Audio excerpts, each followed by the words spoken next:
Much Marklow est un village pittoresque du Hertfordshire, en Angleterre, et abrite une communauté agricole traditionnelle soudée qui remonte à de nombreuses générations. C'est aussi le lieu de naissance de l'un des tueurs en série les plus notoires que le Royaume-Uni ait jamais connu à l'époque moderne.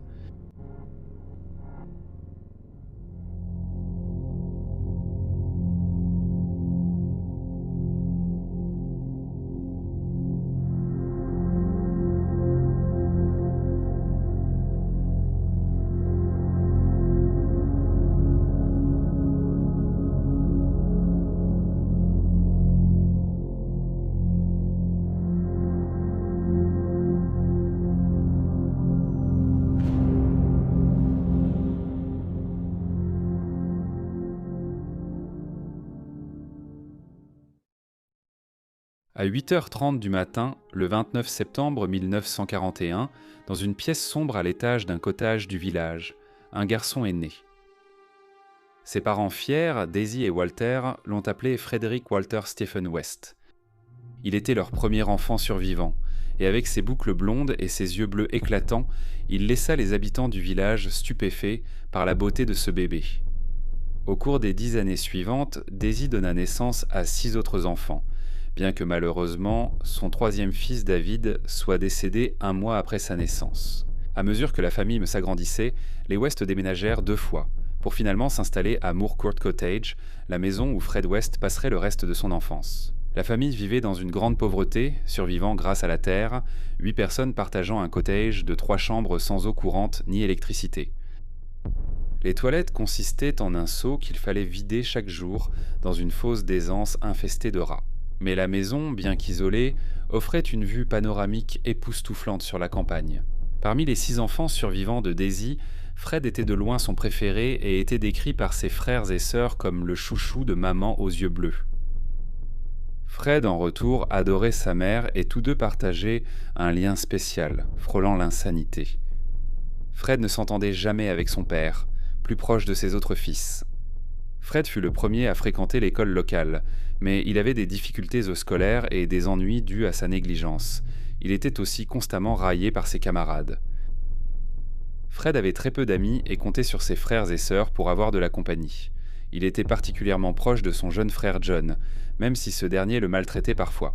Les enfants West passaient leurs étés et leur temps libre à aider aux tâches ménagères, et il se murmurait que les liens au sein de la famille étaient redevenus plus étroits que la normale. Et en particulier, la relation entre Fred et sa mère aurait pu être incestueuse. Plus tard dans sa vie, Fred a également parlé des tendances pédophiles de son père envers de jeunes filles et a affirmé que cela faisait partie intégrante de son enfance à Mushmarkle, une attitude que Fred a conservée à l'âge adulte. Lorsque Fred a quitté l'école à l'âge de 15 ans, il savait à peine lire ou écrire. Mais il a immédiatement trouvé un emploi en travaillant avec son père comme ouvrier agricole et a ensuite été rejoint par son frère John. À ce moment-là, les boucles blondes de Fred étaient devenues une tignasse épaisse, bouclée, presque noire. Et le week-end, les garçons West fréquentaient vers la ville voisine de Ledbury, où ils retrouvaient dans d'autres jeunes du coin, fumaient, buvaient et mangeaient en des frites. Et Fred commençait à s'intéresser davantage à son apparence. Avec ses yeux bleus perçants et ses cheveux noirs bouclés, il était considéré par les jeunes filles du coin comme le plus bel homme de la ville. Cependant, son comportement grossier et mal élevé envers les jeunes femmes a rapidement changé leur opinion à son sujet. Si Fred voyait une fille qui lui plaisait, il l'attrapait, qu'elle soit intéressée ou non. Il prenait aussi plaisir à voler les filles à ses amis. À l'âge de 17 ans, Fred s'est acheté une moto qui est devenue sa fierté et sa joie. C'était une James Hunt 25cc de couleur mauve. Mais le soir du 28 novembre 1958, Fred a eu un accident lorsqu'il a percuté avec sa moto une fille du coin nommée Pat Mans, qui était sur son vélo. Fred et Pat ont été blessés, mais Pat n'a eu que des égratignures et des contusions.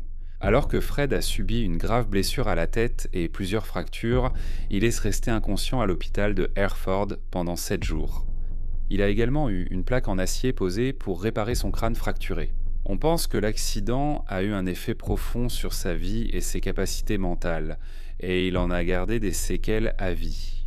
Son apparence autrefois séduisante avait changé, ses traits étaient déformés et il boitait.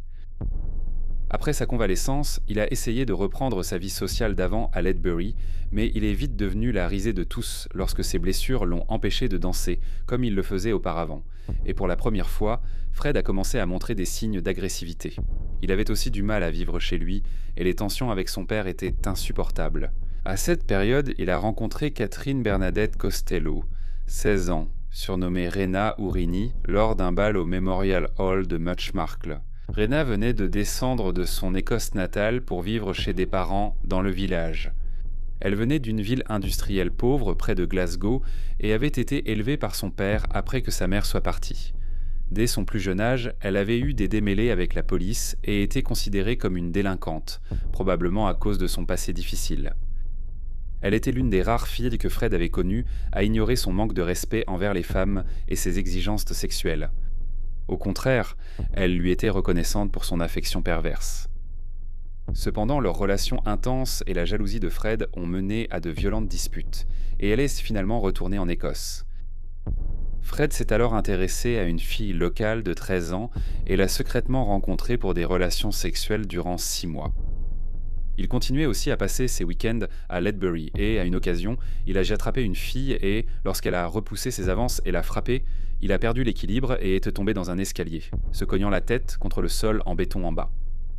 Encore une fois, il a perdu connaissance et, lorsqu'il s'est réveillé 24 heures plus tard, son comportement avait de nouveau changé. Il était plus irritable et colérique, poussant sa famille et ses proches à penser qu'il avait subi des lésions cérébrales. Après cet incident, Fred s'est tourné vers la petite délinquance et, avec Brian Hill, ils ont été arrêtés pour le vol de bijoux dans un magasin local et condamnés à une amende de 4 livres chacun. Ce fut la première d'une longue série d'ennuis avec la justice, et le suivant eut lieu lorsqu'on découvrit que la jeune fille de 13 ans avec qui il couchait était enceinte de lui, et il fut accusé d'avoir eu des relations sexuelles illégales avec une mineure. Le scandale fut la goutte d'eau pour sa mère Daisy, qui le mit à la porte. Fred alla vivre chez la sœur de sa mère, sa tante Violette. Pendant cette période, la famille West refusa de lui adresser la parole et il quitta son travail à la ferme. Finalement, le procès s'effondra lorsque la jeune fille de 13 ans refusa de témoigner, laissant Fred libre, et moins d'1 an plus tard, sa mère lui demanda de revenir à la maison. Rini était également revenue d'Écosse et le couple fut réuni. Cependant, au cours des 2 années qui ont suivi leur séparation, elle avait travaillé comme prostituée à Glasgow. Elle avait également passé du temps en maison de correction après avoir été surprise en train de voler. Rini était également enceinte après avoir eu une brève relation avec un chauffeur de bus asiatique. Fred a décidé que la meilleure solution serait d'essayer d'avorter l'enfant lui-même, mais pendant cette opération rudimentaire, ils ont été surpris et la tentative a été abandonnée. Ils ont donc décidé de se marier et Fred a accepté d'élever l'enfant comme le sien. Fred savait que sa mère n'approuverait pas cette union, alors il a attendu son 21e anniversaire, moment où il pouvait épouser Rini sans la permission de ses parents, et ils se sont mariés au bureau d'état civil de Ledbury le 17 novembre 1962. Le frère de Fred, John, était le seul invité et il a pris la seule et unique photo du mariage. La même photo a froidement servi sur des affiches disparues quand, 32 ans plus tard, on a réalisé que Rini était sans nouvelles depuis longtemps. Fred et Rini ont passé leur nuit de noces sur le canapé du salon des parents de Fred. Daisy n'était pas du tout ravie du mariage secret et, n'ayant nulle part où aller, les jeunes mariés ont décidé de commencer leur vie commune en Écosse, près de l'endroit où Rini avait grandi. Comparé à la belle campagne de Muchmarcle, leur existence était morne dans un endroit tout aussi lugubre. Le mariage était voué à l'échec dès le départ. Les exigences insatiables et brutales de Fred pour le sexe menaient souvent Rini aux larmes et, en réalité, constituaient un viol. Rini a également repris sa vie de prostituée, ce que Fred encourageait, et sa vie se résumait à des demandes constantes de rapports sexuels violents de la part de Fred, ainsi qu'à des coups réguliers de sa part, même lorsqu'elle était enceinte de plusieurs mois. Le 22 mars 1963, Rini a donné naissance à une petite fille qu'ils ont appelée Charmaine Carol Mary. Le métissage de l'enfant était très évident, et cela a choqué la famille de Rini. Ainsi, pour ne pas choquer la famille West, le couple a inventé une histoire disant que Rini avait perdu l'enfant qu'elle portait, et qu'ils avaient adopté un bébé asiatique à la place. Fred a tout de suite ressenti de l'antipathie pour l'enfant qui n'était manifestement pas le sien, et la naissance de Charmaine a provoqué une rupture avec Rini. Le couple s'est brièvement séparé et Rini a vécu seule avec Charmaine dans un immeuble à Glasgow. Mais Fred l'a rapidement rejointe et le couple a vécu dans le quartier miteux au 25 rue Savoy, la première des 3 maisons portant le numéro 25. Lors des rares occasions où Fred retournait à Mushmarkel, il se vantait auprès de quiconque voulait l'écouter qu'il était un caïd à Glasgow, impliqué dans le trafic de drogue et le milieu criminel. En réalité, il était vendeur de glace, conduisait une camionnette Mr. Whippy jaune vif et passait ses journées à chercher des clients dans les vastes quartiers de Glasgow. Ce travail lui permettait aussi de draguer des adolescentes, les attirant dans sa camionnette à chaque occasion. Le 19 juillet 1964, un peu plus d'1 an après la naissance de Charmaine, Rini a de nouveau accouché, cette fois de l'enfant de Fred, une petite fille qu'ils ont appelée Anne-Marie. Fred adorait sa première fille, tandis que Charmaine était traitée de façon épouvantable et subissait chaque jour toute la colère de Fred. Avec leur famille qui s'agrandissait, Fred et Rini ont déménagé dans un appartement plus grand, dans la rue McKellen, toute proche. Pendant leur séjour ici, Fred louait un lopin de terre où il cultivait pommes de terre et choux. De façon inquiétante, il gardait une partie du terrain ratissé et prêt à planter, sans jamais rien y mettre. Quand les autres jardiniers lui demandaient l'utilité de cette parcelle, il disait qu'il la réservait pour quelque chose de spécial. Fred se rendait souvent la nuit dans son jardin accompagné de jeunes filles pour y avoir des relations sexuelles. De façon suspecte, à l'époque où Fred vivait dans la région, au moins 4 jeunes filles ont disparu et n'ont jamais été retrouvées. Et beaucoup pensent que les tendances meurtrières de Fred ont commencé en Écosse et que le jardin aurait été un lieu d'enterrement parfait. Malheureusement, nous ne le saurons peut-être jamais avec certitude car, entre-temps, la zone a été rasée et réaménagée et est maintenant un échangeur à 13 voies de l'autoroute M8. Pendant son séjour en Écosse, Fred a eu de nombreuses liaisons et a engendré au moins un enfant illégitime nommé Stéphane. Un garçon nommé Gareth était également réputé être celui de Fred. Il a également été responsable d'une terrible tragédie lorsqu'il a renversé et tué un jeune garçon avec sa camionnette de glace. Après la mort du garçon, Fred a été vilipendé par les habitants et il a décidé de quitter Glasgow et de retourner avec Charmaine et Anne-Marie à Mushmarkel. À ce moment-là, son mariage était instable et Rini a refusé de le suivre, préférant rester à Glasgow avec son nouvel amant. Finalement, Rini l'a rejoint et le couple est allé vivre au parc de caravanes Willows à Gloucester. Cependant, Rini retournait fréquemment en Écosse et, après l'une de ses visites, elle est revenue à Gloucester avec 2 amies, Isa McNeil et Anna McFall. Les 2 filles étaient en malheureuses chez elles et voulaient essayer de trouver du travail et une nouvelle vie en Angleterre. Les 3 femmes et les enfants de Rini ont été accueillis à la gare routière de Gloucester par Fred, qui travaillait alors dans un abattoir. Il est venu les chercher dans son camion puant, qui était encore chargé de restes d'animaux.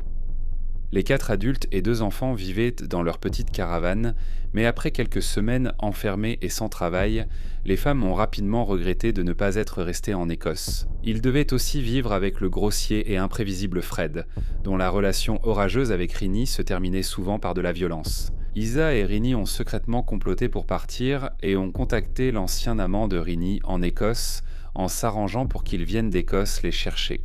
Mais Anna, qui était devenue très amie avec Fred, lui a parlé de leur plan d'évasion, et il est rentré du travail à l'improviste et a surpris les femmes en train de faire leurs valises. Une violente confrontation a éclaté entre l'homme, Rini et Fred a attrapé les enfants et a refusé de laisser Rini les emmener. Finalement, Rini, bouleversée, est partie sans ses enfants, accompagnée d'Isa. Anna a déclaré qu'elle resterait pour s'occuper des enfants. Elle était folle amoureuse de Fred et, dans ses lettres à sa mère, racontait sa nouvelle vie avec lui, leur emménagement dans une belle maison et leur projet de mariage. C'était bien sûr un mensonge, ils vivaient toujours dans la caravane et Anna, qui n'avait que 16 ans, avait du mal à s'occuper de Charmaine et Anne-Marie, et finalement Fred les a placés en foyer. Les filles étaient les confiées à Fred pour de courtes périodes ou placées en famille d'accueil quand il ne les voulait pas. De retour à Glasgow, Rini souffrait terriblement de l'absence de ses enfants et à l'été 1966, elle est retournée en Angleterre pour les récupérer. Mais lorsqu'elle découvrit toute l'ampleur de la relation de son amie Anna avec son mari, Rini fut envahie par la jalousie, et au lieu de retourner en Écosse avec ses enfants, elle les emmena dans un parc de caravanes à proximité. Folle de rage face à la trahison de son ancienne amie, elle vola toutes ses affaires et se lança dans une frénésie de vol. Bientôt, la police s'en mêla et Rini tenta de leur échapper en retournant en Écosse. Ironiquement, elle fut suivie et arrêtée en Écosse par une jeune policière de Gloucester nommée Hazel Savage, une agente qui, 28 ans plus tard, deviendrait centrale dans l'enquête sur Fred West. Rinnie fut ramenée à Gloucester où elle fut reconnue coupable d'effraction et de vol, et elle écopa de 3 ans de probation. Fred, qui a témoigné au tribunal, a admis qu'il vivait avec Anna McFall, mais qu'il avait l'intention de la renvoyer en Écosse et de soutenir sa femme. Après le procès, Fred a continué à jongler entre ses relations avec Anna et Rinnie. Mais la pression de cet arrangement compliqué devenait trop forte pour Fred. Et bien que cela n'ait jamais été prouvé, on pense qu'il a commencé à se défouler sur des femmes qui ne se doutaient tant de rien dans la région. Entre décembre 1965 et janvier 1967, 8 agressions sexuelles violentes ont été commises sur des femmes dans la région de Gloucester par un homme, correspondant à la description de Fred, bien que la ressemblance n'ait été remarquée que de nombreuses années plus tard, lorsque la vie meurtrière de Fred West a finalement été révélée. Il y a aussi eu la mort étrange de Robin Holt, un garçon de 15 ans qui était connu à la fois de Fred et d'Anna. Fred travaillait avec Robin dans une usine de machines agricoles à Gloucester. Mais le 20 février 1967, Robin n'est pas rentré chez lui après le travail, et le lendemain, il a été aperçu dans le village natal de Fred, Muchmarcle. 9 jours plus tard, il a été retrouvé à moitié nu et pendu dans une étable désaffectée près de chez lui. Éparpillés autour de la zone, il y avait des magazines pornographiques et des nœuds coulants dessinés autour du cou des modèles. À l'époque, le décès a été enregistré comme un suicide, mais des années plus tard, la mort a été liée à Fred, bien que rien n'ait pu être prouvé. À peu près à la même époque que la mort de Robin, Anna McFall est tombée enceinte de l'enfant de Fred. Elle a décrit à sa mère combien Fred était merveilleux et son excitation d'avoir le bébé. Mais en réalité, elle vivait désormais seule dans une caravane et s'occupait d'Anne, Marie et Charmaine.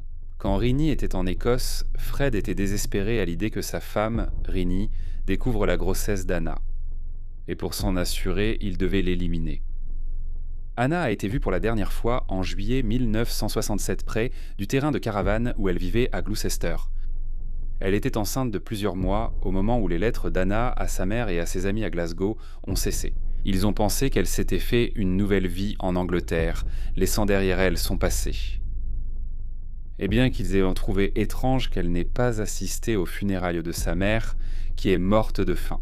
Pas une seule personne ne l'a cherchée ou ne l'a signalée disparue, pas même les services sociaux, qui s'étaient inquiétés de ses conditions de vie et de la prise en charge des enfants de Fred et Rinnie après être elle-même tombée enceinte. Peu de temps après la disparition d'Anna, Fred a déménagé au Lake House Caravan Park dans le village de Bishop's Cleeve à Tewkesbury dans le Gloucestershire. À moins d'1 mile de là, sur Toppyfields Road, vivait Rose Letts, âgée de 13 ans.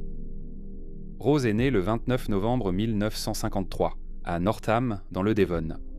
Son père, William, connu sous le nom de Bill, était un vétéran de guerre qui avait servi dans la marine, et sa mère, Daisy, était une femme de petite taille. Pour le monde extérieur, le couple paraissait heureux, avec une famille et une maison impeccables. Mais les apparences me trompent souvent, la réalité était tout autre. Rose était le 4e enfant de Daisy, et au moment de sa naissance, Daisy souffrait déjà de crises de profonde dépression et d'une obsession pour l'hygiène et le ménage.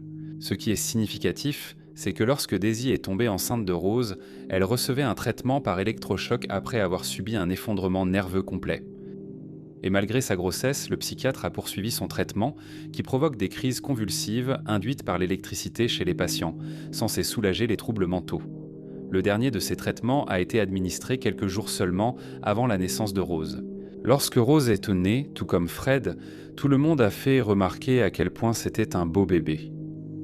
Cependant, il remarquait son comportement étrange. Elle balançait la tête pendant des heures, et les enfants plus âgés se plaignaient car elle cognait souvent sa tête contre le lit la nuit. En grandissant, Rose continuait à balancer sa tête devant elle pendant de longues périodes, ce qui la plongeait dans un état proche de la transe. Ses frères et sœurs la considéraient comme peu intelligente et aussi bête que ses pieds, ce qui lui valut le surnom de Rosie la rêveuse. On ne saura jamais avec certitude si l'électroconvulsivothérapie que sa mère a reçue pendant sa grossesse a eu un impact, mais cela aurait pu influencer son comportement plus tard dans la vie. Même si c'était Daisy qui faisait la plupart du ménage, c'était en réalité son mari, Bill, qui était obsédé par la propreté. Il exigeait des inspections régulières des mains et cheveux des enfants et trempait les tapis dans l'eau de Javel pour éliminer les microbes. Il avait développé un trouble obsessionnel compulsif, donc juste une poussière n'importe où pouvait déclencher une colère terrifiante. Ouais, Bill interdisait aussi à sa femme de parler à qui que ce soit en dehors de la maison, car il craignait qu'elle ait une liaison. Et s'il découvrait qu'elle avait parlé à un voisin, il la battait sans pitié. Il était tout aussi brutal envers ses enfants, tout comme Daisy. En fait, les deux parents de Rose étaient atteints de troubles mentaux, et leur comportement envers leurs enfants a eu un impact profond sur leur enfance et leur développement. Bill avait également un intérêt malsain pour sa fille aînée, Patsy, et lorsqu'elle n'en pouvait plus et qu'elle a quitté la maison pour rejoindre les rennes. Il reporta alors son attention sur Rose qui, en grandissant, pensait que le comportement de son père était normal. Rose a également commencé à avoir des relations sexuelles avec ses deux frères, ainsi qu'avec des garçons du village, dès son plus jeune âge. Après la diffusion de rumeurs sur l'intérêt malsain de Bill pour les jeunes filles dans le village, la famille Leeds a déménagé du Devon et a finalement atterri à Bishop's Cleeve, dans le Gloucestershire, où Bill avait obtenu un emploi et une maison auprès d'une entreprise d'électronique. La famille y avait désormais plus d'argent et de sécurité, mais cela n'a pas empêché Bill de terroriser sa famille. Rose a fréquenté la Cleeve School. C'était une période malheureuse pour elle, et elle avait peu d'amis et ne s'intégrait pas. Elle était en surpoids et était cruellement moquée. Rose a réagi à cela par la violence et s'en prenait régulièrement à ses persécuteurs, qu'ils soient filles ou garçons, et elle était devenue crainte parmi les autres enfants de Bishop's Cleeve. Quand Rose avait 15 ans, sa mère n'en pouvait plus, et elle a quitté Bill, emmenant Rose et ses enfants plus jeunes avec elle, et est allée vivre chez sa fille Glennis. Rose a obtenu un emploi au snack-bar ambulant de Glennis et de son mari. Cela lui a permis d'attirer chauffeurs de camions et automobilistes pour des relations sexuelles. Elle a même essayé de séduire son beau-frère à une occasion, et elle continuait à abuser sexuellement de ses jeunes frères. Cependant, il ne fallut pas longtemps avant que Rose déclare qu'elle retournait vivre chez son père, où l'on pense que leur relation sexuelle a repris. Mais Daisy ne pouvait subvenir aux besoins de ses autres enfants et dut retourner vivre avec son mari. À ce moment-là, Rose avait trouvé un emploi à temps plein comme serveuse dans un café de la High Street de Cheltenham, à 5 miles en bus. Fred vivait de nouveau avec sa femme Rini dans un parc de caravanes non loin de la maison de la famille Letts. Fred et Rini avaient repris leurs enfants qui étaient emplacés, et comme Anna n'était plus là, leur relation s'était nettement améliorée. Cependant, cela n'empêchait pas Fred de courtiser les jeunes filles, dont Mary Baston, serveuse de 15 ans dans un café qu'il fréquentait. Mary a disparu le 6 janvier 1968. Elle a été vue pour la dernière fois en train d'attendre à un arrêt de bus sur Bristol Road à Gloucester. Après sa disparition, une vaste recherche a été lancée, mais Mary n'a jamais été retrouvée et l'affaire reste non résolue. Après l'arrestation de Fred en 1994, il a été interrogé au sujet de sa disparition, mais il a nié toute implication. Bien qu'il soit affirmé en privé qu'il a admis avoir tué Mary, il n'a jamais révélé où il l'avait enterrée. Il y a une très forte possibilité que Mary ait été une autre victime de Fred West. Peu de temps après la disparition de Mary, la mère de Fred est décédée, et peu après ses funérailles, Fred a été accusé de vol. Il a perdu son emploi, puis, après un court passage comme vidangeur de fosses sceptiques, il est devenu livreur pour une boulangerie. Lors d'une livraison dans un café de Cheltenham High Street, une jeune fille de 15 ans, Rose Lance, a attiré son attention. Un soir, alors que Rose attendait un bus après le travail, Fred s'est approché d'elle et a commencé à lui parler. Rose pensait d'abord que l'homme âgé et mal habillé était un clochard, mais elle a été flattée par son attention, et ils ont découvert vivre à moins d'1 kilomètre l'un de l'autre. Peu de temps après, il lui a proposé un rendez-vous, et ils se sont retrouvés au pub Swallow à Bishop's Cleeve. Au début, Fred a dit à Rose qu'il était un père célibataire dont la femme l'avait quitté pour retourner en Écosse, le laissant avec 2 jeunes filles à charge. En réalité, Rini vivait toujours à proximité, après qu'ils se soient séparés à nouveau à la suite d'une de leurs disputes. Rose est rapidement tombée amoureuse de Fred, et au lieu d'aller travailler, elle passait ses journées dans la caravane sale et délabrée à s'occuper de Charmaine et Anne-Marie et à se prostituer auprès des hommes que Fred lui amenait. Fred tenait à rencontrer les parents de Rose, mais après leur avoir été présentés, ils l'ont immédiatement détesté. Ils ont vu clair dans ses mensonges ridicules sur le fait de posséder des biens immobiliers et une flotte de camions de glace, et ils l'ont vite mis à la porte, ordonnant à Rose de rompre avec lui. Mais malgré la désapprobation de ses parents, Rose a continué à voir Fred en secret, et lorsque son père l'a découvert, il a signalé sa fille aux services sociaux, invoquant son comportement incontrôlable. Et Rose a été placée en foyer jusqu'à l'âge de 16 ans. Dès que Rose a eu 16 ans, elle a quitté le foyer, a retrouvé Fred et est rapidement tombée enceinte. Ses parents étaient furieux et ont exigé qu'elle avorte et qu'elle quitte Fred, sinon ils la renieraient. Elle a refusé et est allée vivre avec Fred dans un appartement loué sur Midland Road, Gloucestershire. Au début, Rose tenait à jouer à la petite famille heureuse et à s'occuper de Charmaine et Anne-Marie. Mais cela n'a pas duré longtemps, et avec l'avancement de sa grossesse et les exigences de 2 jeunes enfants à peine plus jeunes qu'elle, les fissures ont commencé à apparaître, et Charmaine en particulier devenait une enfant volontaire qui avait peu de respect pour Rose. Pour ajouter à la tension, le 17 octobre 1970, Rose a donné naissance à son premier enfant, une fille qu'ils ont appelée Heather Rose. Fait remarquable, malgré son jeune âge, Rose semblait échapper à la vigilance des services sociaux, qui auraient dû surveiller sa capacité à s'occuper d'un nouveau-né, ainsi que de 2 enfants plus âgés. Si les contrôles avaient eu lieu, l'histoire aurait pu être différente, car ils auraient vu la situation désastreuse de ces 3 enfants. La situation a empiré quand Fred a été arrêté, inculpé pour vol et infraction routière, puis condamné à 6 mois et demi de prison. Rose, âgée de 17 ans, se retrouvait désormais complètement seule, avec peu d'argent et aucun soutien, essayant de s'occuper de 3 jeunes enfants. Pendant cette période, elle essayait de garder le contrôle en infligeant des punitions sadiques aux enfants, en particulier à Charmaine, et Rose ne cachait pas qu'elle avait hâte que leur mère Rinny revienne pour pouvoir se débarrasser des 2 filles. Pendant cette période, Charmaine a été emmenée à l'hôpital avec une vilaine blessure par perforation à la jambe, probablement causée par un accès de violence de Rose. Encore une fois, aucune alerte n'a été donnée, ni les services de sociaux informés.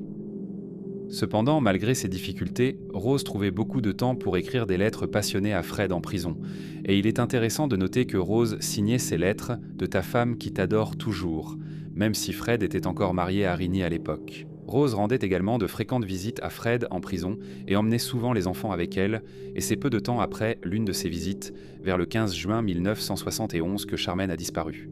Rose a dit à la famille et aux voisins que la mère de Charmaine, Rinny, était venue la chercher pour l'emmener en Écosse, mais en réalité il est probable que Rose ait perdu son sang-froid et tué la fillette.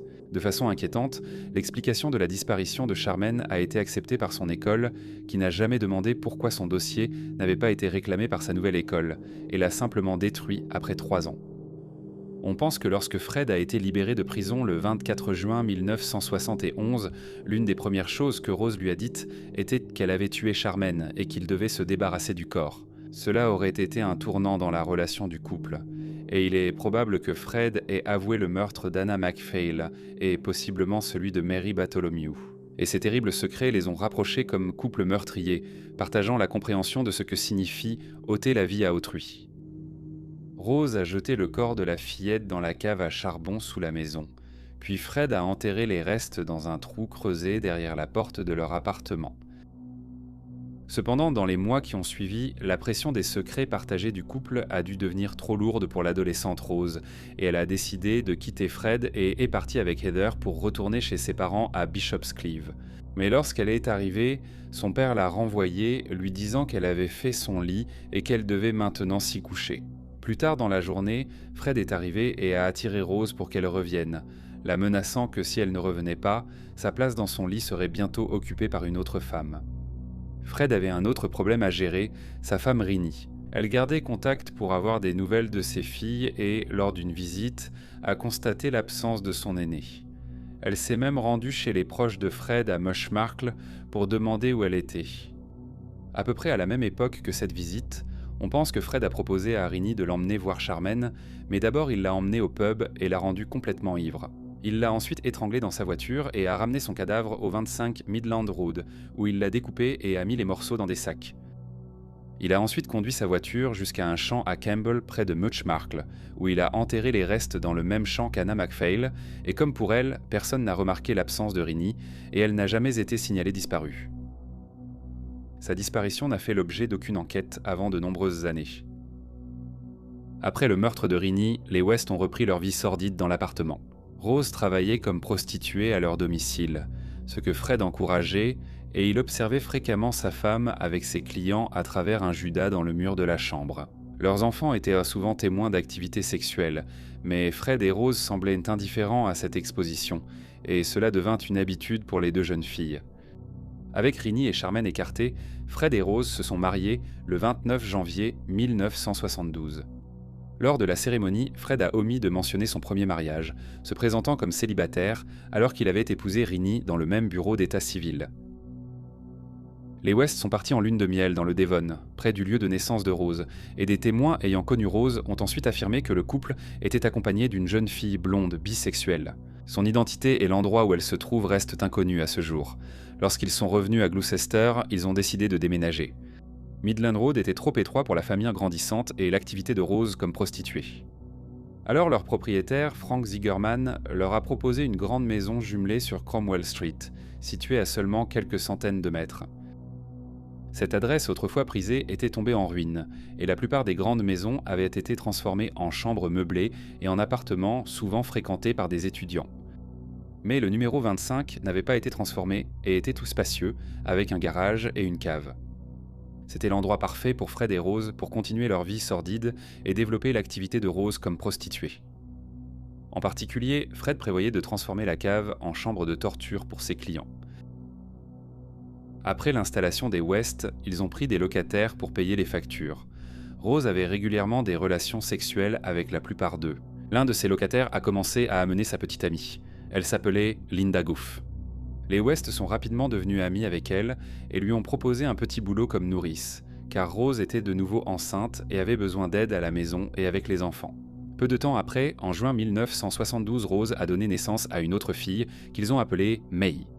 À cette époque, Fred et Rose ont aussi commencé à abuser sexuellement d'Anne-Marie, alors âgée de 8 ans. Ils l'emmenaient tous deux dans la cave sombre du 25 de Cromwell Street, lui disant qu'elle avait de la chance d'avoir des parents attentionnés, et lui faisant croire que tous les parents faisaient cela à leur fille. Anne-Marie a subi des années de terribles abus sexuels et physiques de la part de Fred et Rose. En novembre de la même année, Fred et Rose conduisaient à la campagne, en périphérie de Gloucester, lorsqu'ils ont pris une autostoppeuse. Caroline Owens, âgée de 17 ans, vivait avec sa mère et son beau-père dans le village de Cinderford. Après leur conversation, ils ont proposé à Caroline un emploi de nourrice et elle a emménagé à Cromwell Street. Rose, en particulier, trouvait la jeune fille très attirante, mais Caroline s'est vite lassée de ses avances et de la liberté sexuelle qui régnait dans la maison, et elle a annoncé qu'elle partait après seulement 1 mois. Cependant, Rose était déterminée à la voir à tout prix, et le couple a élaboré un plan pour l'enlever. Un soir, après que Caroline ait rendu visite à son petit ami, elle a accepté de se faire raccompagner par les West. Mais au lieu de la ramener chez elle, Fred s'est arrêté devant un portail et a assommé Caroline. Lorsqu'elle s'est réveillée, elle était ligotée et bâillonnée. Ils l'ont ramenée à Cromwell Street, où Fred et Rose l'ont agressée sexuellement. Finalement, Caroline a réussi à s'échapper et, après avoir raconté son calvaire à sa mère, elles ont signalé l'incident à la police. Mais lorsque l'affaire a été jugée, Caroline n'a pas pu affronter le traumatisme de témoigner contre eux, et Fred et Rose n'ont reçu qu'une amende dérisoire de 25 livres chacun avant d'être relâchés. Ils ont réalisé que la prochaine fois, ils pourraient ne pas avoir autant de chance et ont juré de tuer leur prochaine victime. Leur cible est alors devenue leur babysitter occasionnelle, Linda Goof. Rose était de nouveau enceinte, et ils ont proposé à Linda un poste plus permanent en tant que résidente, et le 19 avril 1973. Linda a laissé un mot à ses parents disant de ne pas s'inquiéter, qu'elle avait trouvé un appartement et un travail, et qu'elle les verrait un de ces jours. Ils ne l'ont jamais revue. Linda a enduré les tortures sexuelles les plus horribles infligées par Fred et Rose. On ne sait pas si elle est morte à cause des violences subies ou si Fred l'a tuée pour l'empêcher de parler, mais dans tous les cas, ils l'ont tuée. Fred a ensuite enterré le corps dans la fosse de son garage après l'avoir d'abord démembré pour son plaisir. Il a même gardé certaines parties comme souvenir macabre avant de jeter le reste de ses restes, y compris une tête toujours ligotée et décapitée, dans la fosse puis de la recouvrir de terre et de débris. Quand la mère de Linda est venue la chercher à Cromwell Street, elle a remarqué que Rose portait ses chaussons. Elle a aussi vu sur la corde à linge des vêtements de sa fille. Fred et Rose ont inventé une histoire selon laquelle ils lui avaient demandé de partir parce qu'elle avait frappé leur jeune fille, Anne-Marie. Bien qu'ils n'aient jamais cessé de chercher, les parents de Linda Gott ont mis 20 ans à découvrir la vérité sur ce qui était arrivé à leur fille. Leur prochaine victime fut Carol Ann Cooper, une adolescente de 15 ans en difficulté dont la mère était décédée et dont le père, incapable de s'occuper d'elle, l'avait placée en foyer.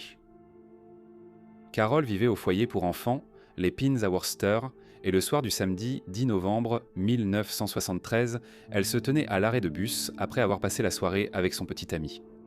Carol voulait passer quelques jours chez sa grand-mère, mais n'y est jamais parvenue. Après être montée dans le bus, on a perdu sa trace pendant les 20 années suivantes, jusqu'à ce que ses restes démembrés, toujours avec le bâillon autour du crâne, soient retrouvés sous la cave du numéro 25 de Cromwell Street. On ignore comment elle est morte, mais il était probable que Fred et Rose, lors d'une virée, lui aient proposé de la ramener et l'aient emmenée rue Cromwell.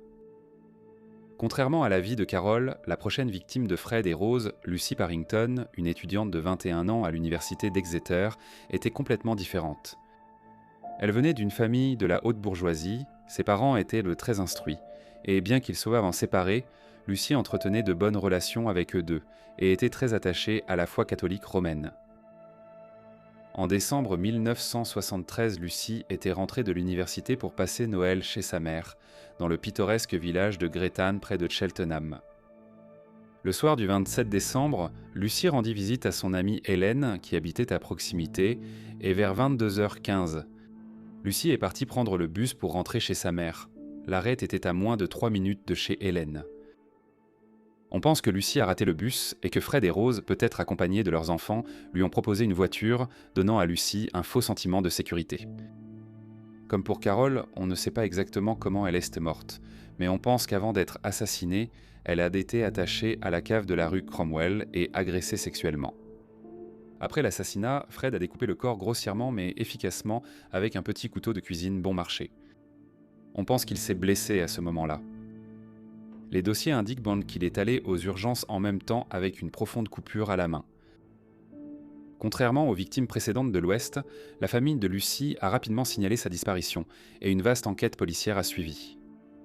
Des équipes cynophiles et de plongeurs ont fouillé intensivement pour retrouver la jeune fille, l'affaire ayant reçu une large couverture médiatique. Il ne fait aucun doute que Fred et Rose étaient au courant des informations à l'époque. Peu avant la disparition de Lucy, Rose avait eu Stephen, le troisième enfant biologique de Fred et Rose. Fred faisait également des démarches pour acheter le 25, rue Cromwell à son propriétaire. En avril 1974, Thérèse Diggenthaler, une Suissesse de 21 ans, a assisté à une fête à Deptford, dans le sud de Londres. À l'époque, elle était étudiante au Woodbridge College of Further Education. Le lendemain de la fête, elle fit de l'autostop jusqu'à Holyhead pour prendre un ferry pour l'Irlande. Cependant, quelque part au cours de son voyage, elle rencontra Fred et Rose et se retrouva à des kilomètres de son itinéraire prévu dans les ruelles de Gloucester. Malheureusement, elle connut le même sort que les autres victimes des West. Après l'avoir tuée et démembrée, ils l'enterrèrent dessous la cave, puis plus tard, Fred construisit une fausse cheminée à l'endroit de sa tombe. Sa famille en Suisse a signalé sa disparition après être restée sans nouvelles d'elle, et des efforts frénétiques ont été déployés pour la retrouver, mais jamais ils n'auraient pu l'associer au 25, Cromwell Street même dans leurs rêves les plus fous. Un peu plus de 6 mois plus tard, le 14 novembre 1974, Shirley Hubbard, âgée de 15 ans, disparut sans laisser de traces. Shirley, adoptée à 6 ans par la famille Hubbard, avait vécu avec eux à Droitwich, Worcestershire. C'était une enfant rebelle et elle s'était déjà enfuie de chez elle auparavant. Au moment de sa dernière disparition, elle était plus stable et heureuse avec son nouveau petit ami. Mais après qu'il l'ait vue monter dans le bus de Droitwich, vers 21h30 ce soir-là, elle n'a plus jamais été revue. On ne sait pas comment elle a fini dans la cave de la rue Cromwell, mais il est probable qu'elle ait été prise soit à un arrêt de bus, soit en descendant du bus. À la découverte de ses restes, son crâne démembré était soigneusement enveloppé de rubans adhésifs marron, un tube translucide pendait de ses narines. L'appareil était couramment utilisé dans des formes extrêmes de bondage. Pour la pauvre Shirley, sa mort a dû être une véritable torture aux mains de ces deux monstres sexuels hideux. Shirley a été signalée disparue, bien qu'on pense qu'elle se soit encore enfuie. Cette hypothèse a été confortée par de nombreux prétendus témoignages affirmant l'avoir vue au fil des ans jusqu'à la découverte de son vrai et macabre destin. Incroyable, durant cette période, les West accueillaient encore des pensionnaires pour payer les factures. Ils semblaient sans tous ignorer la situation, même si rétrospectivement beaucoup se rappelaient de mauvaises odeurs et de bruits de coups venant de la cave. À l'époque, ils pensaient simplement que Fred faisait certaines des nombreuses soi-disant améliorations de la maison. Une locataire, Juanita Mott, une adolescente de 15 ans en difficulté, a trouvé refuge à Cromwell Street après qu'on lui ait proposé un logement bon marché, mais n'a pas eu autant de chance. Juanita y avait vécu par intermittence pendant quelques années. Cependant, en avril 1975, elle n'était pas à la maison et séjournait chez son amie Jennifer Baldwin dans la ville de Newant. Jennifer devait se marier et Juanita avait proposé de s'occuper de ses enfants pendant la cérémonie prévue pour le 12 avril 1975. La veille du mariage, Juanita a choisi de passer la soirée à Gloucester comme d'habitude et a fait de l'autostop au bord de la route. Fred et Rose, qui la connaissaient depuis des années, connaissaient sûrement ses habitudes et lui ont probablement proposé de la conduire. Les connaissant, elle a sûrement accepté volontiers. Juanita n'est jamais arrivée au mariage de Jennifer, elle est devenue une autre victime des West. Une fois de retour à Cromwell Street, elle a été bâillonnée et ligotée comme un animal, puis suspendue à une poutre dans la cave des West et abusée. Elle est probablement morte d'asphyxie pendant l'agression, ou peut-être d'un coup à la tête. Elle a été démembrée puis enterrée à 1,20 m sous la cave. Incroyablement, et malgré aucune indication préalable qu'elle s'enfuirait, sa famille ne l'a jamais signalée disparue. S'il l'avait en fait, ses liens avec la rue Cromwell auraient été révélés et de nombreuses vies sauvées.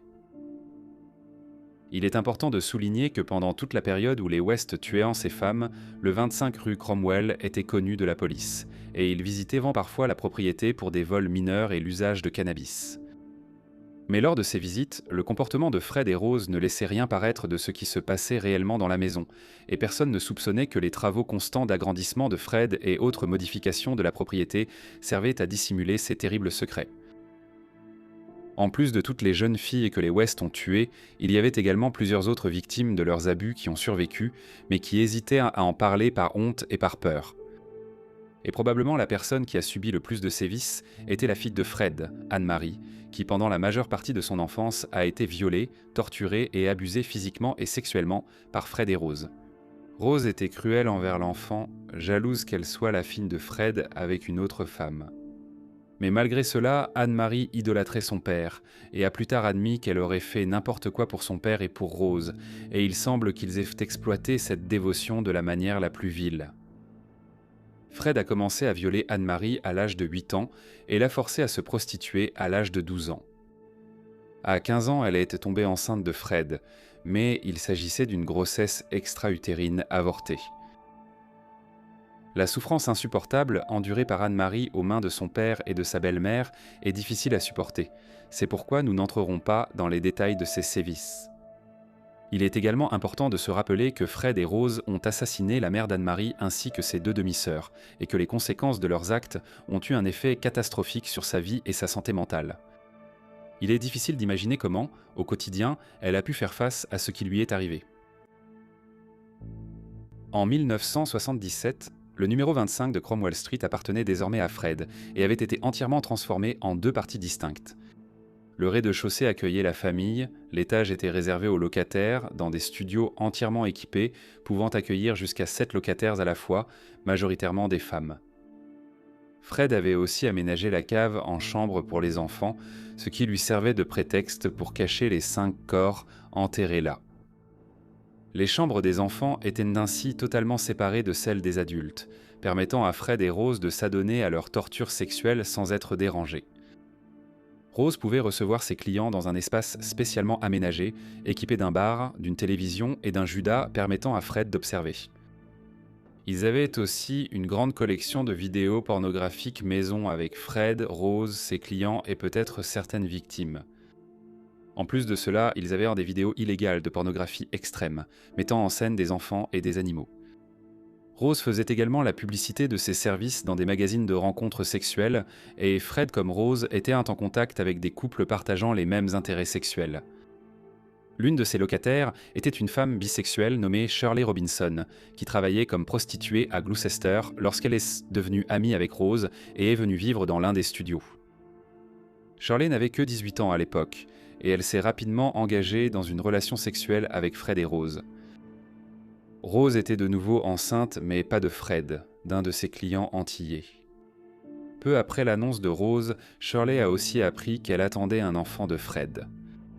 Au début, Rose a bien pris la nouvelle, mais après la naissance de son bébé, le 9 décembre 1977, une petite fille métisse qu'ils ont appelée Tara, Rose est devenue de plus en plus jalouse de Shirley, et cela a commencé à affecter sa relation avec Fred, qui commençait à regretter de s'être autant impliqué avec Shirley. Son bébé devait naître le 11 juin 1978, un jour que ni la mère ni l'enfant ne verront jamais. Shirley a été étranglée à Cromwell Street peu avant le terme. On ignore si Fred ou Rose a commis le meurtre, et contrairement à la plupart de leurs autres victimes, il n'y a pas eu de torture sexuelle. Les West voulaient en se débarrasser de Shirley et de son bébé, qui menaçaient leur relation. À ce moment-là, la cave était pleine, alors Fred a creusé un trou dans le jardin arrière et y a enterré ses restes. Shirley avait été démembrée de façon très brutale et frénétique. Elle avait été scalpée et son bébé à naître aurait été extrait de son ventre, peut-être pour tenter de le sauver. Des années plus tard, son petit squelette fut retrouvé blotti près des ossements de sa mère. Les West ont froidement tenté de réclamer des allocations de maternité au nom de Shirley. La demande a été rejetée après que les enquêtes ont montré que Shirley ne vivait plus à Cromwell Street. Personne n'a posé d'autres questions, et les West disaient à tous que Shirley était partie s'installer en Allemagne. Personne n'a signalé la disparition de Shirley, ni ne s'est soucié d'elle. Après le meurtre de Shirley, la relation entre Fred et Rose a repris, et ils ont décidé d'avoir un autre enfant. Le 17 novembre 1978, Rose a donné naissance à une autre fille qu'ils ont appelée Louise. Et bien que le nom de Fred figure sur l'acte de naissance, il est probable que l'un des clients de Rose soit le père. En mai suivant, en 1978, le père de Rose, Bill, est décédé à l'âge de 60 ans. Une rumeur persistait selon laquelle Bill serait devenu client de Rose car il visitait souvent Cromwell Street, bien que cela n'ait jamais été confirmé. Une chose est sûre, peu de gens ont pleuré la disparition de Bill et il est enterré dans une tombe anonyme à Cheltenham. Peu de temps après la mort de Bill, en août 1979, les West ont fait une nouvelle victime. Elle s'appelait Alison Chambers. Alison était résidente à Jordan's Brook House, une école agréée pour filles à Gloucester qui accueillait de jeunes filles en difficulté ayant été expulsées d'autres établissements d'accueil. Les filles qui y vivaient avaient environ 15 ans, et pour Fred et Rose, cela offrait le cadre idéal pour ramener de jeunes filles à Cromwell Street. Alison, 15 ans, était une fille très malheureuse vivant dans un monde imaginaire parfait. Rose s'est liée d'amitié avec elle et a écouté ses problèmes, et elle, tout comme Fred, ont cruellement profité de la vulnérabilité de la jeune fille naïve, lui promettant une vie à la campagne dans leur ferme. Bien sûr, tout cela n'était que mensonge, mais la pauvre Alison les a crus, et dès qu'elle a eu 17 ans, elle a quitté Jordan's Brook et a écrit à sa mère pour lui dire qu'elle vivait avec une famille chaleureuse, s'occupant de leurs 5 enfants. Il est probable qu'elle avait déjà une relation sexuelle avec Fred et Rose. Mais peu de temps après avoir emménagé à Cromwell Street, Alison a été brutalement assassinée et démembrée avant d'être enterrée dans le jardin. Lorsque des amis ont demandé aux West où elle se trouvait, Rose a d'abord dit qu'elle vivait dans leur ferme inexistante. Elle a changé de version quand une amie a voulu aller voir Alison là-bas, affirmant alors qu'Alison vivait chez des proches. Comme pour d'autres victimes, la police n'a pas suivi le signalement puisqu'elle avait quitté la prise en charge et n'était plus jugée vulnérable. En 1980, Anne-Marie aurait 16 ans. Toute sa vie, elle avait subi des violences physiques, mentales et sexuelles de ses parents et avait été forcée à se prostituer dès l'enfance. Son existence misérable était devenue insupportable, et juste avant son 16e anniversaire, elle a finalement réussi à échapper à cette vie terrible et est allée vivre chez des amis.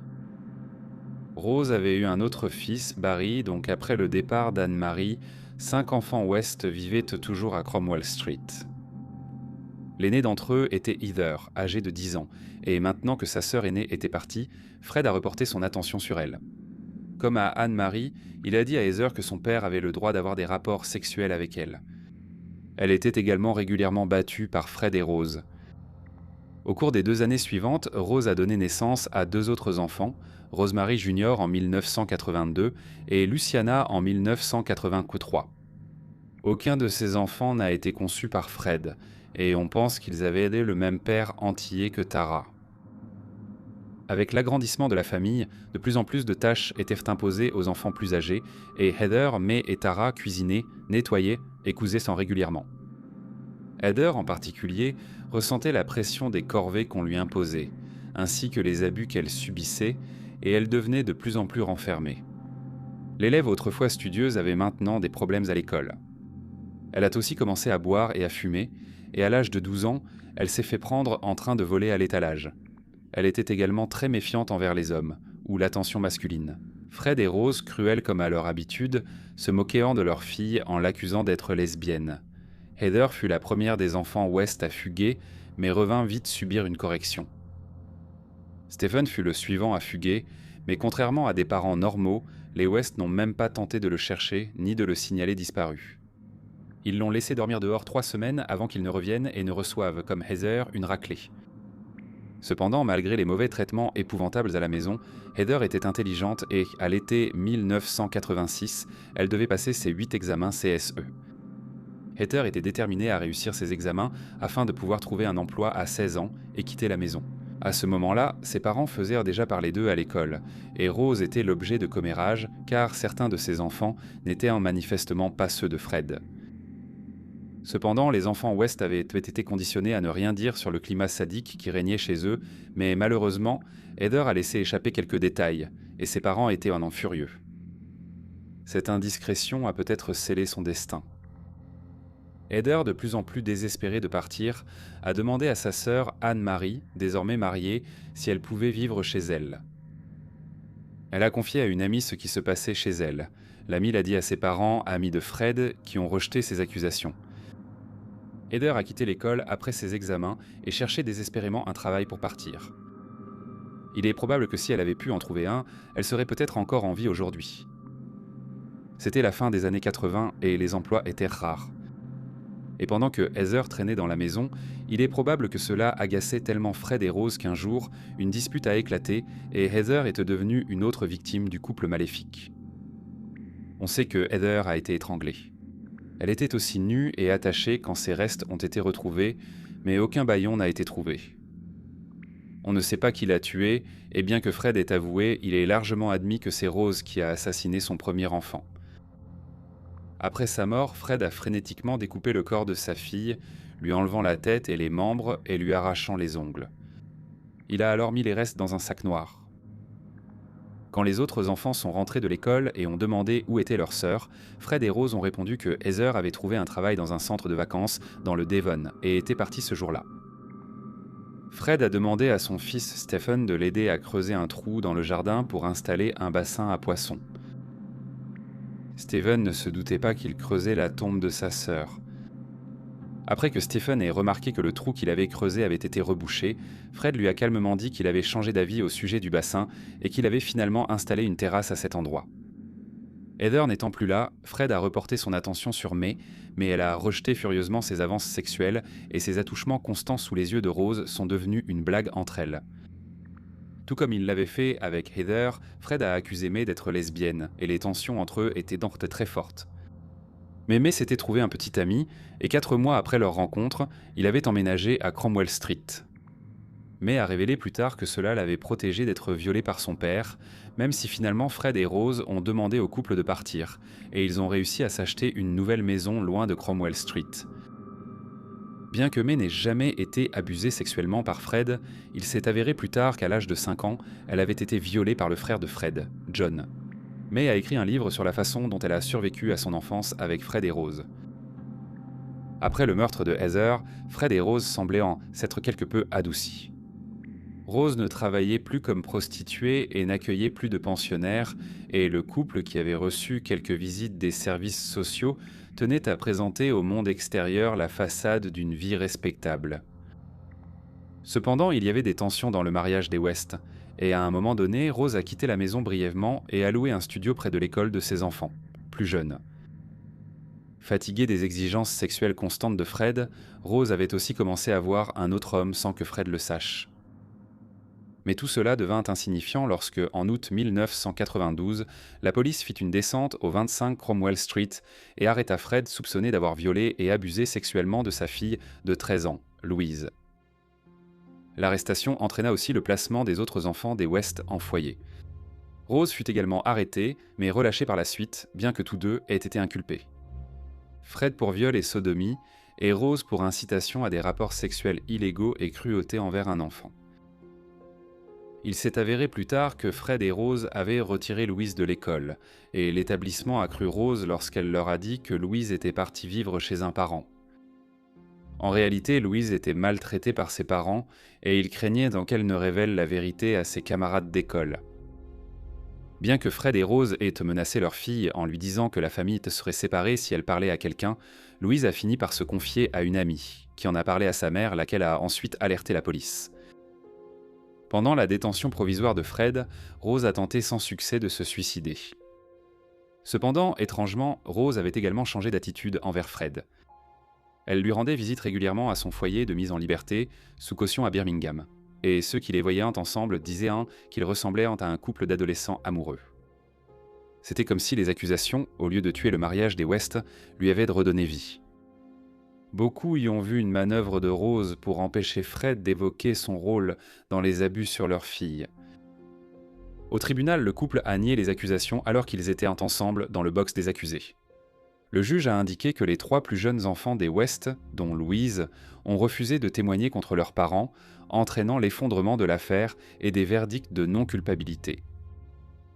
Point crucial, les services sociaux ont refusé que leurs jeunes enfants reviennent vivre avec eux.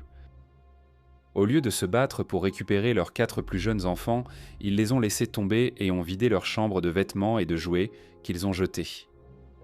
Ils ont même parlé d'avoir d'autres enfants, mais comme Rose avait été stérilisée après son dernier enfant, il fallait d'abord inverser cette opération. Rose a subi l'opération, mais heureusement, elle n'est pas retombée enceinte. Cependant, bien que Fred et Rose pensaient en s'en être sortis après leur dernier démêlé avec la justice, ils ignoraient que la police enquêtait sur l'endroit où se trouvait leur fille aînée Heather. Ils avaient demandé où se trouvait leur fille pendant l'enquête sur les abus envers Louise, inquiets que Fred et Rose restent vagues et indifférents à ce sujet. En fait, une détective, l'agent Hazel Savage, qui travaillait sur l'affaire, se souvenait de Fred West depuis qu'elle était une jeune policière et qu'elle avait été chargée d'aller chercher la première épouse de Fred en Écosse, après la date à laquelle elle devait comparaître pour cambriolage. Pendant le trajet de retour à Gloucester, Rinnie s'était confiée à l'agent Savage, lui racontant plusieurs détails sur une vie compliquée et dégradante avec son mari Fred. Savage a ensuite retrouvé Fred au procès de Rinnie, se souvenant de ce que Rinnie lui avait dit des années plus tôt. Le détective Savage n'allait pas laisser passer cette affaire. Le récit des West comportait trop de contradictions, et elle voulait découvrir ce qui était arrivé à Heather.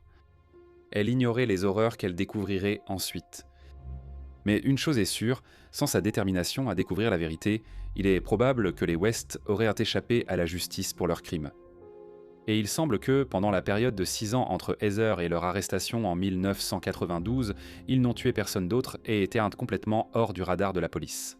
Pour accroître l'inquiétude sur Heather, un des enfants West a été entendu par un éducateur dans le foyer où l'enfant se trouvait qu'Heather était enterrée sous la terrasse, remarque signalée à la police.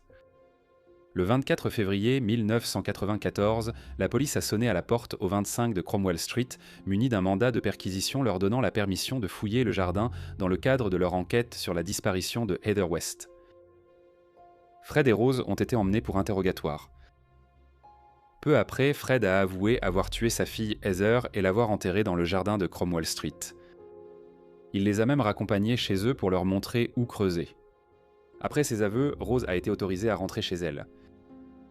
Tandis que la police fouillait le jardin, Rose et ses 2 enfants aînés restaient à la maison. Ils avaient déjà déterré un os de jambe humaine.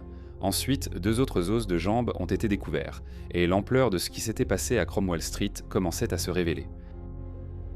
Pendant ce temps, Fred a avoué 2 autres meurtres, tandis que Rose continuait de nier qu'elle ait quoi que ce soit à voir avec eux. Rose et les enfants plus âgés ont été de nouveau interrogés, puis autorisés à rentrer chez eux. Il était clair qu'ils devaient quitter Cromwell Street et ont été transférés dans une maison sécurisée.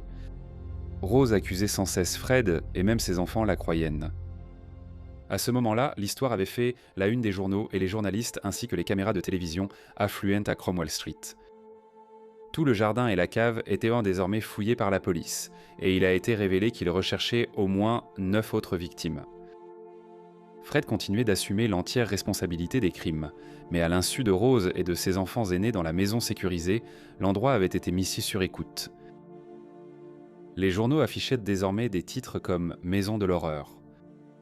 2 mois après l'arrestation de Fred, Rose fut également arrêtée et inculpée du meurtre de Linda Goof. Rose a répondu « pas de commentaires » à toutes les questions. Pendant ce temps, Fred répondait à toutes les questions, donnant de plus en plus de détails sur ses crimes macabres, tout en refusant toujours d'impliquer Rose, affirmant qu'il avait agi seul. Il leur avait aussi montré le champ à Mushmarcle, où il avait enterré Rennie, et plus tard ils ont retrouvé les restes d'Anna MacPhail dans un champ adjacent. Les restes de Charmaine avaient aussi été découverts sous le plancher de la cuisine de leur ancienne maison à Midland Road. Rose faisait face à 9 chefs d'accusation de meurtre et Fred à 2 supplémentaires, ceux de Rennie et Charmaine. La police était surtout intriguée par la mort de Charmaine. Fred détaillait comment il avait tué les autres femmes, mais changeait sans cesse de version sur la façon dont Charmaine était morte. Fin juillet 1994, Fred et Rose devaient se retrouver à nouveau pour la première fois depuis l'arrestation de Fred. Ils se sont tenus côte à côte lors d'une audience de détention provisoire à Gloucester. Fred a désespérément essayé d'interagir avec Rose, tentant de poser une main sur son épaule et de croiser son regard. Mais Rose l'a froidement repoussé, regardant droit devant elle, à peine consciente de sa présence. Fred a été dévasté par ce camouflet de la part de la femme qu'il essayait de protéger et qu'il aimait encore désespérément. Fred et Rose se sont revus une dernière fois lors d'une audience de détention provisoire à Gloucester. À ce stade, tous les corps étaient retrouvés et Fred et Rose inculpés ensemble pour 9 meurtres. Fred a été inculpé de 3 meurtres supplémentaires, ceux d'Anna MacPhail, Ronnie et Charmaine. Fred avait déjà été averti que Rose ne voulait pas lui parler, et lorsque le couple s'est rencontré, Rose l'a rejeté froidement une nouvelle fois, lui accordant à peine un regard. Fred était désormais un homme brisé, non pas parce qu'il avait été accusé de meurtre en série, mais à cause du rejet de Rose envers lui. Depuis son arrestation, il n'avait reçu aucun mot d'encouragement de sa part. Il avait sans cesse envoyé des messages via Stephen et Anne-Marie à Rose pour lui dire qu'il l'aimait, sans jamais recevoir de réponse, sombrant alors dans une profonde dépression et pleurant souvent dans sa cellule. Il était détenu en détention provisoire à la prison de Winson Green, et en tant que prévenu, il bénéficiait de certains conforts. Il avait un lit simple avec le luxe d'une chaîne hi-fi, sa propre couette et ses taillets d'oreiller. Malgré cela, la vie restait sombre, mais Fred en avait tiré le meilleur parti et avait même accroché des rideaux à ses fenêtres grillagées. Le jour de l'an 1995, Fred a pris son petit déjeuner et s'est rendu dans la cour de promenade où il a choisi ce qu'il allait manger pour le déjeuner. Il est ensuite retourné dans sa cellule et a écrit une note à Rose qui disait « Pour Rose, bonne année ma chérie, tout mon amour pour toujours et à jamais ». À 11h30, il a récupéré son repas et l'a ramené dans sa cellule pour le manger, où il serait laissé seul pendant 1 heure. Mais au lieu de manger son repas, Fred a retiré les draps de son lit et les a déchirés en bandes, qu'il a tressés ensemble pour former une ligature solide. Il est monté sur une chaise, a passé la ligature dans une bouche d'aération de sa cellule, puis, debout, a fait un nœud coulant qu'il a mis autour de son cou. Il a ensuite donné un coup de pied dans la chaise pour la faire tomber. Fred ne s'est pas brisé le cou tout de suite, il s'est donc lentement étranglé et aurait beaucoup souffert. Fred est resté pendu là pendant 55 minutes jusqu'à ce que les gardiens viennent le voir et lorsqu'ils ont découvert ce qu'il avait fait, ils ont désespérément essayé de le sauver, mais il était déjà trop tard. Sur le mur de sa cellule, Fred avait gravé les mots « Freddy le tueur de masse de Gloucester » comme s'il en était fier. Il a aussi laissé plusieurs lettres jamais envoyées où il disait combien il aimait Rose. Après la mort de Fred, les familles des victimes ont critiqué le fait qu'on ait pu laisser Fred se suicider, les privant ainsi d'un procès sur la mort de leurs proches. De plus, dans un geste extraordinaire, l'héroïne de l'affaire, Hazel Savage, avait discuté avec un agent de l'écriture de ses mémoires sur l'affaire pour un montant d'1 million de livres, et après une enquête sur sa conduite, elle a été retirée de l'affaire. Étonnamment, les enfants aînés de Fred, Anne-Marie, May et Stephen, ont profondément pleuré leur père, malgré les années de maltraitance qu'il leur avait fait subir. Cependant, Rose n'a exprimé aucune émotion à l'annonce de la mort de son mari. Il a sûrement compris qu'elle devait désormais assumer seule la responsabilité de ses crimes et de ceux de Fred, ce qui a sans doute poussé son équipe juridique à tenter de faire abandonner les charges. Après tout, Rose n'avait rien admis, et Fred avait d'abord insisté sur le fait qu'elle n'était pas impliquée. Mais maintenant, il n'était plus là. Les juges ont décidé qu'il y avait suffisamment de preuves pour poursuivre le procès, et plutôt que d'abandonner les charges contre Rose, une autre a été ajoutée, le meurtre de Charmaine, âgée de 8 ans, portant le total des accusations de meurtre contre elle à 10.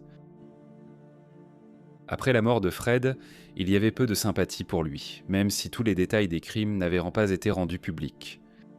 Il était détesté par le public, et il y avait même des théories du complot selon lesquelles les gardiens de prison auraient collaboré ou même aidé au suicide. Il s'est finalement avéré qu'il n'y avait aucune preuve et qu'ils avaient agi correctement après avoir trouvé Fred pendu. Fred avait demandé à être enterré à Mushmark, dans le caveau familial. Il avait même laissé un dessin pour sa pierre tombale. En paix parfaite, il attend Rose, sa femme. Bien sûr, cela était hors de question, et après sa mort, le corps de Fred a été conservé dans un congélateur pendant 3 mois. Aucune entreprise de pompes funèbres ni aucune église n'a accepté de l'enterrer. Finalement, en échange d'une histoire racontée par le fils de Fred, Stephen, le journal News of the World, a accepté de trouver un crématorium prêt à organiser les funérailles, et Fred a finalement été incinéré au crématorium de Canley, à Coventry, le 29 mars 1995. La presse en avait eu vent, et l'endroit était envahi de caméras de télévision et de journalistes. Les enfants de Fred, Stephen, May et Tara, ont assisté à la brève cérémonie, suivie par la fille aînée de Fred, Anne-Marie, qui était particulièrement bouleversée car elle n'avait pas été invitée. Difficile à imaginer après tout ce que Fred et Rose lui ont fait subir. Elle adorait toujours son père et voulait lui rendre hommage. Stephen a emmené les cendres de Fred à Mushmark avec l'intention de les disperser près des tombes de ses parents, mais Anne-Marie est arrivée et a saisi l'urne. Une bagarre a éclaté et Anne-Marie a emporté les cendres chez Doug, le frère de Fred. On ignore ce qu'il est advenu des cendres ensuite. Rose n'a montré aucun intérêt pour le sort de son mari et a continué à clamer son innocence, soutenue par ses enfants aînés Stephen, May et Tara, qui croyaient ça fermement qu'elle n'avait rien fait de mal et que leur père était responsable de tous les meurtres. À ce moment, ils ignoraient tout du réel rôle de leur mère. Le procès de Rose était fixé au 3 octobre 1995 et devait se tenir à la Crown Court de Winchester. Durant cette période, son état psychologique instable a nécessité une surveillance anti-suicide. Avant le procès, Rose a été transférée du centre de détention provisoire de Pucklepuckle Church à la prison de Winchester. Lorsque le procès a commencé, Rose était toujours convaincue qu'elle serait déclarée non coupable, et faisait même des projets pour déménager en Irlande une fois le procès terminé. Ses enfants aînés croyaient aussi en son innocence et la plaignaient à cause du chaos que leur père lui avait laissé à gérer. Ils n'ont pas assisté au procès, mais étaient là au résumé final. Mais point crucial, Anne-Marie a décidé de témoigner contre Rose. Son témoignage était déchirant, et elle était tellement bouleversée après son passage à la barre qu'elle a tenté de se suicider, sans succès. Au cours de l'enquête sur les crimes de Fred et Rose, il est également apparu que le frère de Fred, John, avait aussi participé au viol et à la torture d'Anne-Marie, et devait être jugé. Tout comme Fred, il s'est pendu avant le début du procès. On croit généralement qu'il connaissait les crimes de Fred et Rose, et y a probablement participé. En résumé, Brian Levson, pour l'accusation, a décrit Rose comme une femme dure et débrouillarde, obsédée par le sexe et partenaire idéal pour Fred West. Mais comme les 3 singes de la sagesse, elle a prétendu n'avoir rien vu, rien entendu et rien dit, malgré le fait qu'elle vivait dans une maison où des femmes étaient violées, mutilées et enterrées. Il a déclaré que la mort de Fred était le plus beau cadeau pour Rose, car elle empêchait tout contre-interrogatoire et la possibilité de prouver devant le tribunal qu'il était menteur et complice. Il a conclu que Fred et Rosemary West formaient un duo parfait, impliqués ensemble dans tout cela. Bien sûr, la défense n'était pas d'accord, mais à ce stade, certaines preuves et déclarations de témoins, en particulier celles de Caroline Owens et Anne-Marie, étaient accablantes. Le mercredi 21 novembre 1995, le jury a déclaré Rose coupable du meurtre de Charmaine, de sa propre fille Heather, ainsi que de Shirley Robinson. Ils se sont ensuite retirés pour délibérer sur le verdict des 7 autres victimes. À leur retour, Rose a été reconnue coupable de tous les chefs. Lors du prononcé de la peine, le juge Mantle a demandé à Rose de se lever. Il a déclaré « Rosemary Pauline West, pour chacun des 10 chefs de meurtre dont vous avez été unanimement reconnus coupables, la peine est la prison à perpétuité. Si l'on tient compte de ce que je pense, vous ne serez jamais libéré. » Rose n'a montré aucune émotion lorsqu'elle a été emmenée pour ne plus jamais être vue par le monde extérieur. Les crimes de Fred et Rose paraissent tirés d'un roman. Il est incompréhensible que 2 humains soient aussi cruels et sadiques. Leur cas est également très rare. Ils formaient apparemment un couple marié heureux, avec un prêt immobilier et une famille, vivant au cœur d'une ville, dans une rue où ils saluaient joyeusement leurs voisins. Au quotidien, ils vivaient dans une maison située près d'un centre commercial et d'un commissariat de police, que des centaines de personnes traversaient chaque jour, totalement inconscientes des horreurs qui s'y déroulaient. Ils étaient aussi rares car aucun n'était jamais sous l'emprise de drogue ou d'alcool. Leurs crimes visaient seulement à satisfaire leurs désirs sexuels dépravés.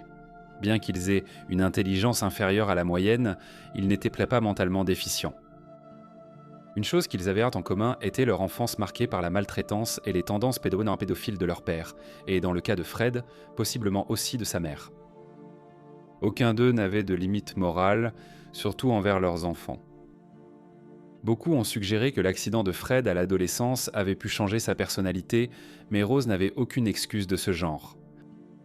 Il est également certain que Fred et Rose ont tué beaucoup d'autres jeunes filles, mais malheureusement pour leur famille, Fred n'est plus là pour raconter ses histoires, et Rose continue de clamer son innocence et tente actuellement, sans succès, de faire appel. Une tueuse en série est rare, mais une femme qui prend sa propre fille pour victime, c'est presque inédit. Dès l'instant où Rose a tué Charmaine alors qu'elle n'avait que 17 ans, gardant son corps pour que Fred s'en débarrasse. Lorsqu'il est sorti de prison, ils sont devenus une équipe. Un cocktail mortel et meurtrier de secrets et de mensonges qui a créé entre eux un lien plus fort que n'importe quel vœu de mariage. Bien sûr, ils échouaient en cours de route. Cela signifiait que leurs crimes sont restés inaperçus pendant plus de 20 ans. Entre 1972 et 1992, les enfants West s'étaient rendus aux urgences un nombre incroyable de 31 fois avec diverses blessures, pourtant personne n'a pensé à enquêter sur la famille. Certains enfants avaient des MST, des troubles de la parole ou des strabismes, signes classiques de maltraitance. Les services sociaux avaient été informés que les enfants West étaient souvent laissés seuls à Cromwell Street, et bien que la famille ait été visitée, aucune mesure n'a été prise. Autre fait stupéfiant, 6 des 12 victimes connues de Fred et Rose n'ont jamais été signalées disparues par leur famille ou leurs amis. Dans le cas de Heather, pourquoi aucun membre de la famille élargie de Fred et Rose n'a-t-il jamais posé de questions sur l'endroit où elle se trouvait ? Une chose est presque certaine. À travers la vaste campagne entourant le Gloucestershire et le Herefordshire, il y a bien d'autres horreurs cachées que quelqu'un finira par découvrir un jour. Si Fred avait survécu, il aurait sans doute révélé certains de ses secrets. Avec Rose West, apaiser la souffrance des nombreuses familles de disparus est aussi improbable que de la voir reconnaître sa culpabilité ou éprouver le moindre remords pour ses victimes. La maison de Cromwell Street a disparu depuis longtemps. Quelques années après la découverte des corps, le conseil municipal l'a démolie et c'est maintenant une allée en béton. La famille de Rose ne lui rend plus visite en prison, et au fil des années, certains d'entre eux ont parlé de leur vie en tant qu'enfants des tueurs en série les plus cruels de Grande-Bretagne, Fred et Rosemary West.